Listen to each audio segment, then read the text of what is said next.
नमस्कार. चला आज ब्लाऊज शिवायचेत. दुकानात आहे.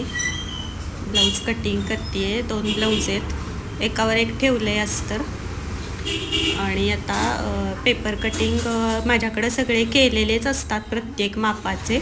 तुम्हाला पेपर कटिंग हवे असतील तर नक्की सांगा. 250 रुपयाला एका मापाचं पेपर कटिंग तुम्हाला मिळेल. शिपिंगचे एक्स्ट्रा होतील. त्यामध्ये तुम्ही सांगाल त्या बाही लांबी दोन बाही लांबी मिळतील.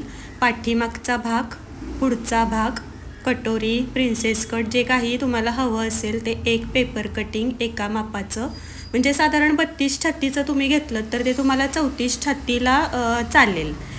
तुम्ही 35-36, 34-35-36 साधारण एक सगळं जर बघायला गेलं ना तर 5 माप आहेत फक्त. 250 रुपयाला एक असं तुम्हाला पेपर कटिंग मिळेल. प्रिन्सेस कटचं पाहिजे असले तरी तेच रेट आहेत आणि ह्याचं कटोरीचे पाहिजे असतील तरी तेच रेट आहेत आणि फोरटक्सचं पाहिजे असेल तरी तेच रेट आहेत. कुठल्याही तुम्हाला जर लागणार असेल पेपर कटिंग तर नक्की सांगा. खूप छान फिटिंगमध्ये आपले ब्लाऊज बसतात. आता बघा हे मी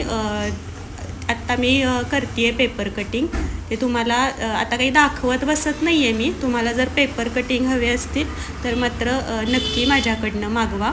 दुकानामध्ये काम चालू केलं आहे. आत्ता मी आली आहे बघा. मी उशिराच येते, तशी 11-12च्या दरम्यान येते. माझं घरातलं सगळं काम माझं घरातच असते. मला कामाला बाई आवडत नाही आणि दुकानातसुद्धा तुम्ही नावं ठेवाल की बाई नाही आहे कामाला, पण नाही, मी स्वतः एकटीच करते. का तर माझं फिनिशिंग हे सगळ्यांना जास्त आवडतं. माझ्याकडं जर नवीन म्हणजे जुने जे कस्टमर आहेत ते मला जाताना सांगूनच जातात, ताई तुम्हीच करा, दुसऱ्या कुणाला करायला देऊ नका.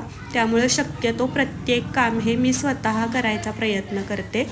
असे माझ्याकडं पेपर कटिंग आहेत जे मी वर्षानुवर्षाचे करून ठेवलेले आहेत. त्यातून मी माझा अनुभव सांगते की ठराविक एक तुम्ही 4 ते 5च पेपर कटिंग जर घेतलेत ना माझ्याकडनं तर तुम्ही हमखास व्यवसाय करू शकाल. नक्की पेपर कटिंग घ्या. परत एकदा सांगते, 250 रुपयाला तुम्हाला पेपर कटिंग बसेल.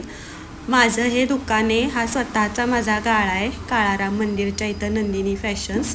इथल्या आजूबाजूच्या कुणालाही जरी तुम्ही विचारलं की यांचं फिटिंग फिनिशिंग कसं आहे तर तुम्हाला कळेल. आणि नक्की इथून पुढं माझ्या व्हिडिओज बघा. माझ्या व्हिडिओला लाईक करा, शेअर करा, सबस्क्राईब करा. खाली कमेंट करून सांगा काय तुम्हाला ह्याच्यामध्ये अजून एक्स्ट्राचं हवं आहे ते. तेवढ्यात आत्ता आठवलं की हे अजून एक काम आहे. ह्या साड्या ब्लाऊज कुठले कुठले करायचे ते काढून ठेवावं म्हटलं. मग ते काढायला घेतलं आहे मी. असंच दिवसभर काम चालू असतंय. आठवडाभर ब्लाऊज घेतले की ओळीनं ब्लाऊजच करते आणि